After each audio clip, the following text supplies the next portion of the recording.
সুপ্রিয় দর্শক, আপনারা দেখছেন সুস্থ সবল মরিচের চারা। তো আজকে আমি মরিচের গাছের পরিচর্যা ও সেচ ব্যবস্থাপনা নিয়ে কিছু আপনাদের সঙ্গে গুরুত্বপূর্ণ কথা শেয়ার করতে যাচ্ছি। আশা করি শুরু থেকে শেষ অবধি আমার ভিডিওটি দেখবেন। চারা লাগানোর পরে হালকা পানি সেচ দিলে চারা সহজেই সতেজ হয়। গ্রীষ্মকালে জমিতে 4 থেকে 5 দিন পর পর এবং শীতকালে 10 থেকে 12 দিন পর পর সেচের ব্যবস্থা করতে হবে। ক্ষেতের মাটির রস কমে গেলে সারের সেচের ব্যবস্থাটা একটু বাড়াতে হবে। প্রতিবার সার প্রয়োগের পরে সেচ দেওয়া প্রয়োজন। সেচের কয়েকদিন পর মাটিতে চটা ধরে মাটির চটা ভেঙে দিতে হয়, যাতে করে শিকড় প্রয়োজনীয় বাতাস পায় এবং গাছ দ্রুত বৃদ্ধি পায়। সহমত সময় মতো নিড়ানি দিয়ে আগাছা পরিষ্কার ও মাটি ঝুরঝুরা করাটা হলো মরিচ গাছের পরিচর্যার সবথেকে গুরুত্বপূর্ণ। মরিচ গাছের রোগবালাই সম্পর্কে যদি আমি একটু আপনাদের সঙ্গে কথা বলি, সেক্ষেত্রে সাধারণত মাটি ও বীজের মধ্যে থাকা বিভিন্ন রকমের জীবাণু মরিচের রোগগুলোর জন্য দায়ী। রোগগুলোর মধ্যে ড্যাম্পিং অফ, গোড়া পচা, মূল পচা রোগ অন্যতম। এই রোগগুলো সচরাচর চারা অবস্থাতেই হয়ে থাকে। উপরোক্ত রোগগুলো পিথিয়াম ও রাইজোকটিনিয়াম রাইজোকটিনিয়াম নামক ছত্রাক থেকে ছড়ায়। বীজতলায় বীজ বপনের পরপরই বীজ পচে যেতে পারে, অথবা চারা গজানোর পর চারা গাছ ফ্যাকাশে, দুর্বল ও লিকলিকে হয়ে যায়। ছোট অবস্থায় চারার গোড়ায় পানি ভেজা দাগ পড়ে এবং চারা ঢলে পড়ে এবং মারা যায়। এই রোগ থেকে রক্ষা পাওয়ার যে বিষয়টি, সেটি হচ্ছে মরিচের বীজ শোধন করে নিতে হবে। মরিচের ক্ষেত্রে মাইট ও ত্রিপোসের আক্রমণ দেখা যায়। প্রতিকারের জন্য ম্যালাথিয়ন প্রতি লিটার পানিতে 2 গ্রাম মিশিয়ে স্প্রে করতে হবে।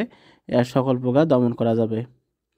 মরিচ গাছে অ্যানথ্রাকনোজ যে রোগের লক্ষণ দেখা দিলে, সেটি হচ্ছে টিল্ট নামক ছত্রাকনাশক প্রতি লিটার পানির সাথে 2 গ্রাম মিশিয়ে 15 দিন পর পর 2 থেকে 3 বার স্প্রে করতে হবে। সাদামাছি ভাইরাস রোগ বিস্তারে সহায়তা করে থাকে। সাদামাছি দমনের জন্য ডায়াজিনন প্রতি লিটার পানির সাথে 3 গ্রাম মিশিয়ে স্প্রে করতে হবে। এভাবে কিন্তু আপনারা মরিচ গাছের রোগবালাই ও প্রতিকার পেতে পারেন। তারপরও সবসময় চেষ্টা করবেন যে রোগবালাইয়ের জন্য যে কারণে হয়, ওই কারণগুলো থেকে এড়িয়ে চলার জন্য, তাহলে রোগবালাই হবে না। এবং আপনারা সবসময় সুস্থ সবল দেখে শুনে চারা ক্রয় করবেন। আপনারা যে ভিডিওতে যে চারাগুলো দেখছেন, এগুলো হচ্ছে রোগবালাই মুক্ত সুস্থ সবল চারা। তো আমরা সবসময় চেষ্টা করি হাতের মাটির যে স্পর্শ ছাড়াই আমরা পুরোপুরি কোকোপিটের মাধ্যমে বিশেষ প্রক্রিয়ায় আমরা চারা উৎপাদন করে থাকি, যেগুলোতে রোগবালাইয়ের পরিমাণ খুবই কম এবং ফলন হয় ভালো।